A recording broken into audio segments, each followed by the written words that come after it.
Church attendance and giving are down about 30% over the last 2 years, according to recent surveys. If this trend continues, churches will be forced to make more serious cutbacks. Programming and staffing are often some of the first things to be cut. But what happens when a church needs to cut back on their support for missions? Are self-funded missionaries the future of the church? We'll talk about it in this episode of the More Than a Pastor Show. Let's get started. Hey, what's up, my friend? Welcome to the More Than a Pastor Show. I'm Rich Avery, your host. This is the show where we help pastors, missionaries, and other ministry leaders to grow your income and build financial security. We'll help you take your skills, experience, and ministry know-how and leverage them into sustainable income streams outside the church through a business or a side hustle that's right for you, so you can serve God and provide for your family no matter what. Hey, how you doing this week? I hope it's been a great week for you so far. Thanks so much for joining me today. I always appreciate the time we can spend together here on the show. But if you're new to the More Than a Pastor Show, you can learn more about me, get the blog post or show notes for this episode, and download some free resources to help you grow your income and build financial security. It's all over at my website at morethanapastor.com/58 for episode 58. Recent surveys by Barna and other groups show that church participation has declined by about 1/3 over the last couple of years. What's your experience been like in your church? Is that about where you're at right now, or has it been better for you, or has it been worse? I know many church leaders are praying and hoping that this trend goes the other way post-COVID. But I believe that many churches are going to experience a sustained decline, and they'll have to make some tough choices in terms of their programming and their staffing budgets. In previous episodes, I've talked about some of the social, cultural, economic, and political trends which I believe are leading to a new reality for the church in America, a co-vocational future for the church, where pastors will need to derive their income mostly from work in the marketplace, through their own business or traditional job even. And if you're new, be sure to check out some of those old posts. I'll link to them here in the show notes. But I'll summarize it by sharing my belief that the church is experiencing a sea change, a massive shift of people who feel that the church, by and large, has come to resemble the everything is black and white, rules-oriented, institutional religion that Jesus came to upend. They're leaving because they've experienced an awakening toward a more grace-filled life in Christ that's more nuanced and more motivated by love than by compliance with the rules, and more centered around just a handful of the basic creeds and confessions of the faith and not exhaustive books of doctrine or discipline. Certainly, this is a generalization, and your church may be different and your mileage may vary, as they say. But if it's true that we're entering into a season of de-churching in America, of ongoing sustained decline in attendance and giving for many churches, I think 3 questions need to be explored. First, what does it mean for missionaries who are supported by churches who will be forced to make drastic cuts in their missions giving? And second, what does it mean for missionaries when many of the individual supporters that they've had no longer believe in or want to perpetuate the institutional Christianity that they've feel like they've experienced, that they're moving away from? And third, what does it mean for missions agencies if they can't find people who are willing or able to raise $100,000, $125,000 a year or more in many cases to go and serve as missionaries overseas? Now, I'd like to give a disclaimer before we go any farther. Let me share that I don't believe that this is the end of the church. I'm always clear to share that in these episodes when I talk about what I think is the future of the church, because I believe that Jesus Christ is still building his church for his redemptive purpose in the world. But I wonder if this isn't the end of the traditional, corporate, institutional type of church and denomination even that we've seen in America. Maybe the church of the 21st century looks more like the church of the first century than the 19th or 20th centuries that we've lived the last 100 or more years.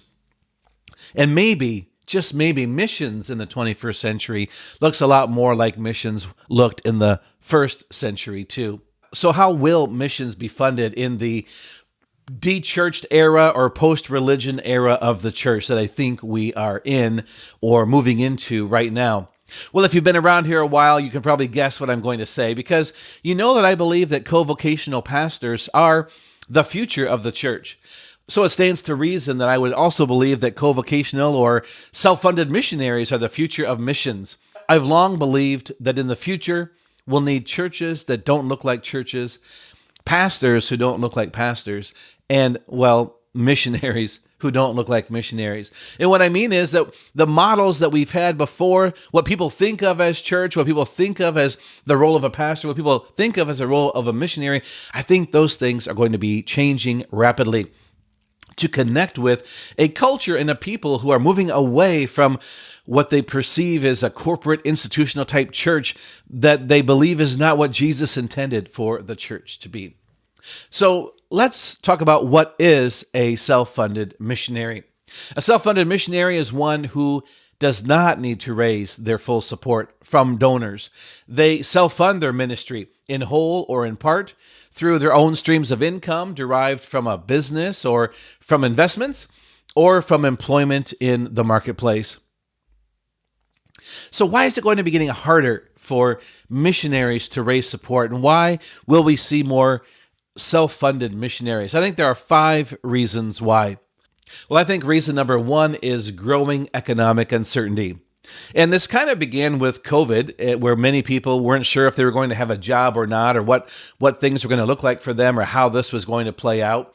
And then that kind of led into fears of recession, and maybe we've been in a recession for a while, or definitely we've had inflation, which has been really hard for many people to deal with rising prices. I mean, churches are having to deal with rising prices for fuel and utilities and other things, and pastors are having to deal with that, where their income is being reduced essentially because things cost more. And then, of course, people in our churches are experiencing the very same thing. So there's the economic uncertainty, there's fears of recession due to the geopolitical instability, like with the war in Ukraine, and concerns about, are we going to be getting into a war with Russia or China at some point? And also, all of these things just add up where people in some senses are less likely to give. I mean, you're always going to have mature givers who are going to give no matter what, and give out of a generous heart and spirit. But there are also some people who give based on circumstance, and who based on what the future they think is going to hold. And so for those folks, they may be less likely to give, or less likely to take on new commitments to support new missionaries or get involved in new projects. Okay, number 2, I've kind of alluded to this already here, or talked about it, is the rising prices due to inflation. And that means also that missionaries have to raise more money than ever before. So if you had to raise $100,000 before, but now your expenses are going up, where you're serving, or your healthcare expenses or other things are going up because of inflation, well, now you're going to have to raise more. So it raises the bar. It's a harder time to live in right now, where your target, your goal, financial goal is increased, and that makes it harder then to raise that money from people who are also struggling maybe financially, or not sure about do they want to invest right now in new projects or missionary support. Number 3, people are leaving institutional religion. I've talked about that here just a little bit ago, but that leads, I think, to a sustained decline in attendance and giving for many churches. And as a result, churches are going to have to cut back on their programming, their staffing, and I think on their giving locally and globally. Now, there are some churches that have designated giving, and they invite people to give a specific amount, maybe through Faith Promise or whatever you call it at your church, but people set aside money specifically for missions. And if they have less money to give, well, that's going to mean less that's going to be given for missions. Some churches maybe dedicate a portion of their budget, so they want everyone to give to the general fund, and then 10% goes off the top, or maybe it's more, maybe it's less, that's given to missions, maybe locally and globally. But again, if your big budget, if your big pot is reduced by 30%, then that means your missions giving is reduced by 30% as well. And so if churches are seeing a decline in attendance and in giving, and if that's sustained over time, that's got to mean a reduction in giving for missions, right? And I don't know that a lot of people are realizing that and talking about that and talking about how to make some important shifts in missions so that the mission can continue to go on. Number 4, individual supporters who have been leaving institutional religion right now are less likely to support church multiplication or missions projects that, in their minds, would perpetuate the institutional church that they're leaving. Now, I know many missionaries and many projects that people want to support are involved in, like clean water projects or caring for orphans or things like that. So I think people are probably more likely to give to those causes. But if you're involved in church multiplication or church leadership development or other things, then if people are leaving the church because in their minds the church they've been involved in, or just the church in general, has become more rules-based religion and more corporate, and they don't feel like it's capturing the new life in Christ that he had modeled and the love that Christ had modeled here on earth, well, then I think people are going to be less likely to support missionaries that are trying to plant new churches like that or perpetuate that model in their mind. And so I think that's going to be harder then for missionaries, and in that case, to raise their support. And number 5, in general, global missions are just getting a bad rap. And it's in many segments of our culture. And part of it is because people are concerned about, like, are we sending American missionaries overseas to make people in other countries more like American Christians? Or are we helping them to understand faith in Christ in the context of their own culture? And I know the church has done a lot in recent years, at least many denominations and many organizations I'm aware of, to contextualize things more better in the climate and in the culture where missionaries are located and working. But I think the mindset is there that the church is trying to proselytize, is trying to make people into Americans or into white Christians, and that we're trying to, like, undo the religions of other countries, things like that. So in general, missions, church missions is getting a bad rap in that way. So these are some of the reasons why I think it's going to be harder for missionaries to raise support, and why many missionaries will need to consider finding ways to become self-funded. Unfortunately, not many churches or missions agencies have a way to accommodate self-funded missionaries. Their model is built on the full-time missionary who has raised their support, and here's their chain of leadership, like where they fall in line, and they've got to follow this template. Everything's got to look like this. A lot of missionaries, agencies, and churches just haven't really thought of, a self-funded missionary? How does that fit into our box? We need to have a different box or a different category for that. So I think it's going to be a different time now where churches and agencies really have to make some changes. And I really think they need to do 3 things here in this season. Number 1 is to be adaptable. And as the old traditional models of church and missions are becoming less sustainable, I think we're faced with a couple of options.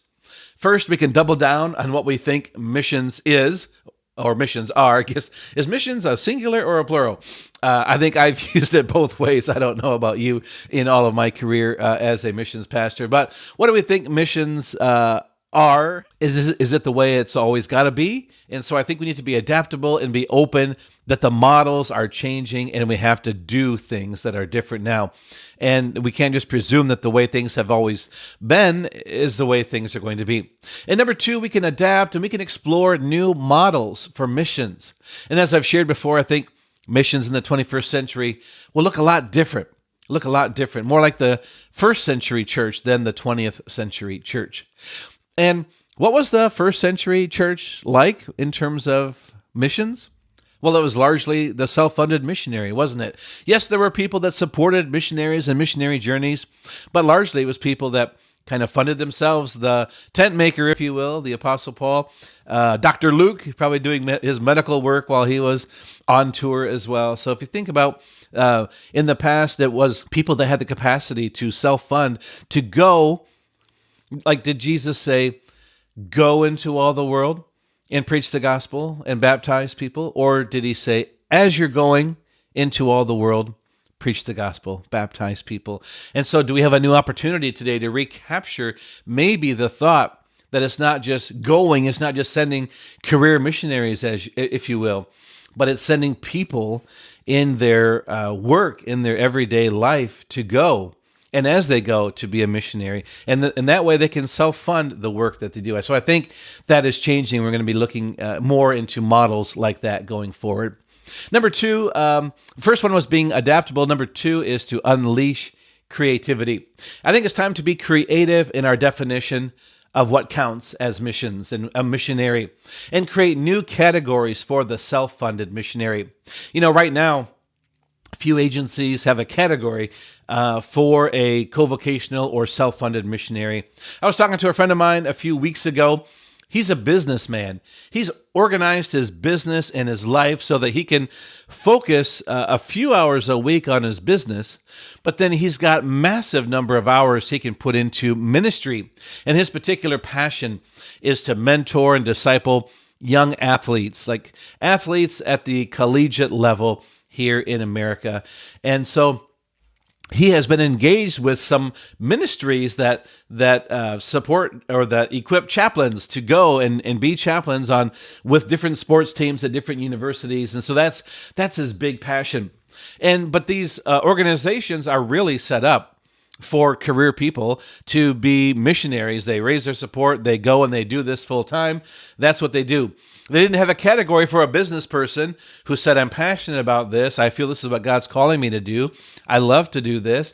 They didn't have a category for that. So it's been an interesting dance for the agencies he's worked with to figure out how to accommodate that, how to utilize him, because he doesn't fit their mold. He doesn't fit their expectation of exactly what one of their missionaries should do and how they get funded and what their accountability line is and all of that. So it's just a different day today that I think that mission agencies are going to have to be more creative in thinking through how to make this happen, how to be able to tap into the experiences of people who don't want to be the missionary full time, or who want to become self-funded and do it through their work or through a business, but still be on mission wherever they go to spread the gospel and to build relationships and to help point people to Christ. And lastly, number three, I think we need to embrace the gig and the creator economies. Today, it's not uncommon for people to have more than one job. In fact, some people have a main job, and then they have side gigs or other projects that they are involved in that fuel their passion more, or provide extra income for them, or offer them more fulfillment and joy in life. And I think it's easier than ever for people to create sustainable income through their own online platforms today. And if there was ever a moment when the church could empower self-funded missionaries, I think that moment is now. So what are some of the best ways that missionaries could self-fund their ministries?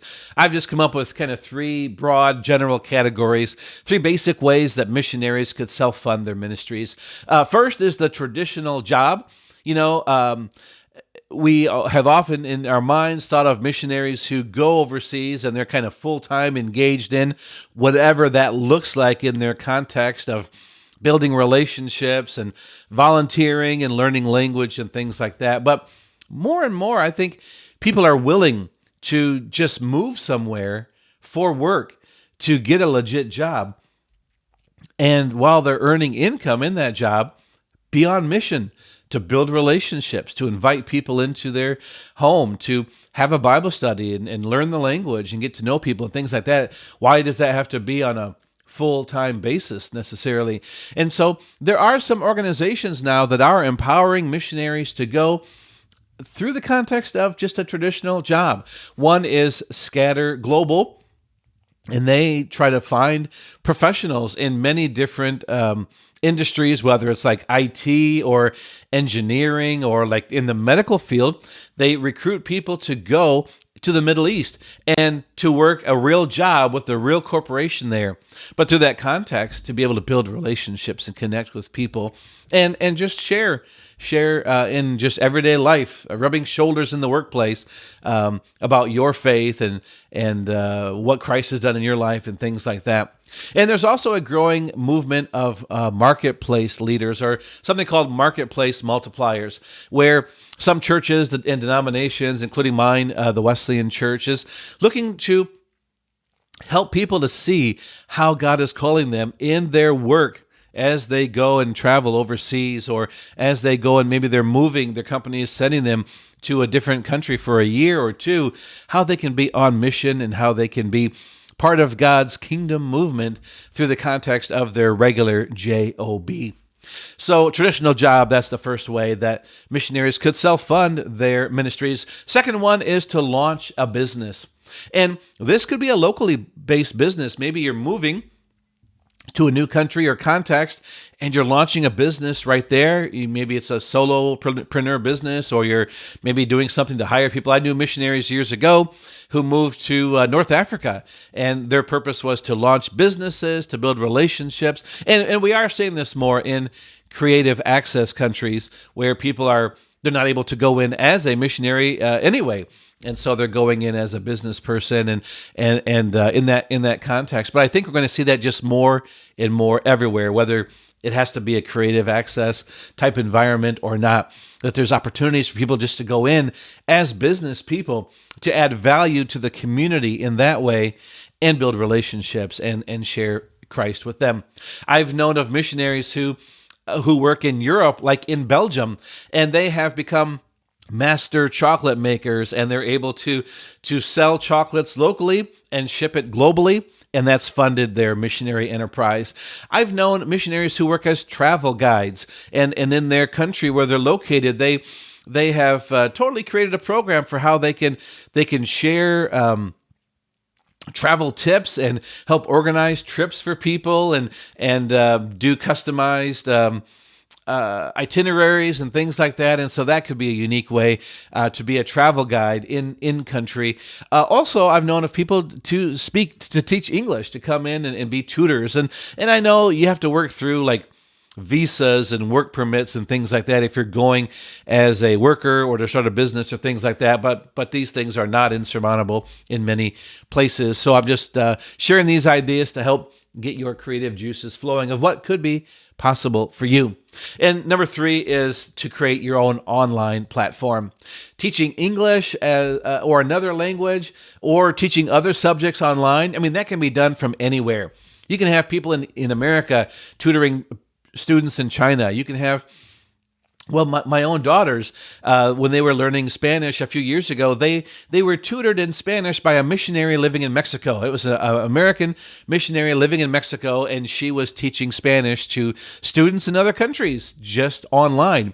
And so we have a new world today where the online world is available to us, where the internet is available just about everywhere. In fact, in some places overseas, I find that the high-speed internet seems to be faster than even in some places in America. The world has totally changed. But also, you could be a consultant. You could be a coach. You could be an author and write your own books or Bible studies or things like that. And you could make those available online. You could fund your ministry through those sorts of things. Now, this is not for everyone, right? But for people in younger generations, especially, online gaming is big. And I don't mean casino gaming. I mean like playing games on your computer with other people around the world. And I don't understand how this world works, but I know there are some young people making 6 figures, 7 figures from gaming online or through creating YouTube videos or TikTok videos. So there's just a whole new opportunities today to use our online platform to make money that we never could have considered 10 years ago, 20 years ago. Especially then if you have a passion-based or message-based platform that you want to share, it's easier than ever to get started and to make money doing that online. Maybe there's a passion or a message you've had in your heart, maybe from something in your past, and you could create books or resources or coaching or teachings or workshops around those things. You can create them, put them online, and generate income for your family, or put them on Amazon.com or your own website. So it's easier than ever to create an online platform to share a message or passion that God's given you and to generate income from it. So what do you think? Will self-funded missionaries be the future of the church? Or are you a missionary wondering, could you ever self-fund your ministry, either in whole or in part? Well, if this episode has helped you, if this got your juices thinking of what could be possible for you, I'd love for you to let me know about it. And one great way you can do it is to leave me a review on Apple Podcasts or YouTube or whatever platform you're using to listen or to watch this episode. That would be a big help for me. It helps me know how I'm doing and encourages me to produce resources that others will find valuable, and it helps others to learn about the show. Also, do you ever wish you had someone you could talk to about your particular situation? Maybe you're a pastor or missionary, and you're wondering, could you self-fund your work in your church or in your ministry overseas? Or do you feel stuck just not knowing how you could begin creating income outside your church, or what could be possible for you? What kind of business opportunities are right for you based on your skills and passions and interests, or what could be possible in your context where you're at? Well, why don't you apply for one of my free coaching calls? And that's exactly what George did a few months ago. It's not his real name because he is serving in a creative access country, but he and his wife were missionaries like a generation ago, over 20 years ago, in the Middle East. And then they came back for the last, 20 years in America. And now they're looking to go back to the Middle East. And they've been working on raising their support. But it's a lot harder for them to do today than it was back then. And for all the reasons I shared earlier. And they've been kind of stuck. They've been plateaued for a long time. And their income number has not moved forward. So they've got their goal, but there's still a huge gap, and it's just been stuck for a long time. And they've begun to think and to wonder, is there a way that we could self-fund our ministry? And so George began exploring some ways that they could possibly self-fund. And that's what led him to connect with More Than a Pastor and to reach out to me and to book a call. In talking with him, we discovered that he and his wife have some amazing skills that could easily be leveraged into income outside of their traditional missionary work, with work that could be done remotely, and didn't matter where in the world they lived. There were things that they could do that could provide income, that could sustain their work. And then the question was how to find that balance. How much time do we want to spend in the income side, and how much time do we want to commit for the daily ministry connection work that we want to do in the country that we're going to be serving in? And so now they're pursuing a strategy to create a business that they can do from anywhere that'll provide the sustainable income that they need and still give them plenty of time to do the ministry that God has called them to. I think one of the reasons pastors and missionaries get stuck and struggle is because they lack a mentor who can help them envision what could be, and that can help them clarify the goal they want to reach, and then discern where are they today exactly, and then how to bridge that gap, how to get to where they want to be. And if that's you, if you're a pastor, a missionary who wants to create sustainable income outside your church, let's talk. I'd love to be able to be there and to help and encourage you. If you don't have a mentor or someone who can take your hand and walk you every step of the way through that process, then go to morethanapastor.com/coaching and click the button and apply, and let's have a conversation. Let's chat. I would love to be able to see how I could support and encourage you in your goals and help you get where you want to be. I do set aside just a few spots on my calendar for these calls, and if you'd like one, again, you can apply at morethanapastor.com/coaching. Well, that's it for today's show. Thanks again for joining me. I really appreciate the time that we can spend together. And if you missed any of the links I shared earlier, don't worry, I've got you covered. I'll put them all in the blog post and show notes, and you can get those over at morethanapastor.com/58 for episode 58.